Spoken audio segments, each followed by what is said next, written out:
आपण देखंतु अभियुक्त को धरी क्राइम स्पॉट को आसीची जो बळे मंचेश्वर थाना पुलिस एवं साइंटिफिक टीम एवं स्पेशल स्क्वाड टीम पूरा आसीचंती एवं अभियुक्त कहूची जे हत्याकांड घटै सारिया परे केउबळी भाबरे आपण को चित्र देखा चाहिए आमे मत विजुअल देखौतले जो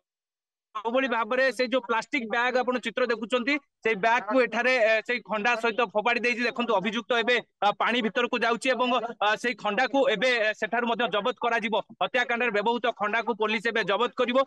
भाव दिन दिहिप्र जो भाव हत्याकांड घटला से घटना पुलिस एक्शन मोड को आसीथिला हत्याकांड घटबार मात्र किछि घंटा भितर अभियुक्त मान गिरफ करा जायतिला 3 जन अभियुक्त को नयागढ़ अंचल गिरफ कराइतिला आपण देखंतु अभियुक्त जे रहिछि से जो बैग रही जो बैग हत्याकांड घटवा पर जो बैग रे से माने खंडा धरिकी फेरार हो जाइथिले आपण देखंतु चित्र देखंतु से बैग को अभियुक्त आणुछि एवं से बैग रे खंडा थिबा कथा जा मध्य पुलिस सूचना पाइछि तबे अभियुक्त को धरिके एबे स्पेशल क्राइम यूनिट पूरा जो बड़ी भाबरे आपण देखंतु जे जो रहिछंती पूरा अभियुक्त को धरि जो रहिछंती स्पेशल टीम मध्य जो बड़ी भाबरे स्पेशल स्क्वाड टीम अभियुक्त को आणुचंती देखंतु भितरु खंडा मध्य जहाँ सूचना रही भितर खंडा मध्य रही देखंतु से खंडा को मध्य पुलिस जबत करुछि आपण देखंतु पूरा सीधा सड़क चित्र आपन को देखौछि केवल भाबरे दया नदी निकट रे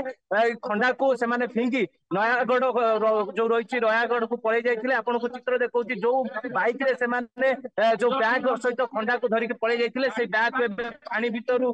जबत करा जाइछि अभियुक्त को मध्य क्राइम सीन रिक्रिएशन पाई कि स्पोर्ट को आनीला पुलिस आपन देखंतु ये होची दया नदी कूलर चित्र जोटी आपन को देखैबी जे केउ बड़ी भाबरे एमाने जेमिति सकाळ 8टा समय सहदेव नायक को खंडारे हानिबा परे केउ बड़ी भाबरे आपन देखंतु चित्र देखंतु पूरा ए खंडा को एबे जबत करा जायछि एवं जो बड़ी भाबरे आपन चित्र देखौछि जे स्पेशल जो रहिछंती टीम केमिति केउ बड़ी भाबरे अभियुक्त को हत्याकांड घटिया परे केउ बड़ी भाबरे पूरा संगे संगे तांको गिरफ कराइतला। जदि आपंक आम भिडी भल लगा तेब आम चैनल को लाइक शेयर और सब्सक्राइब करने को जमा भी भूलु नहीं।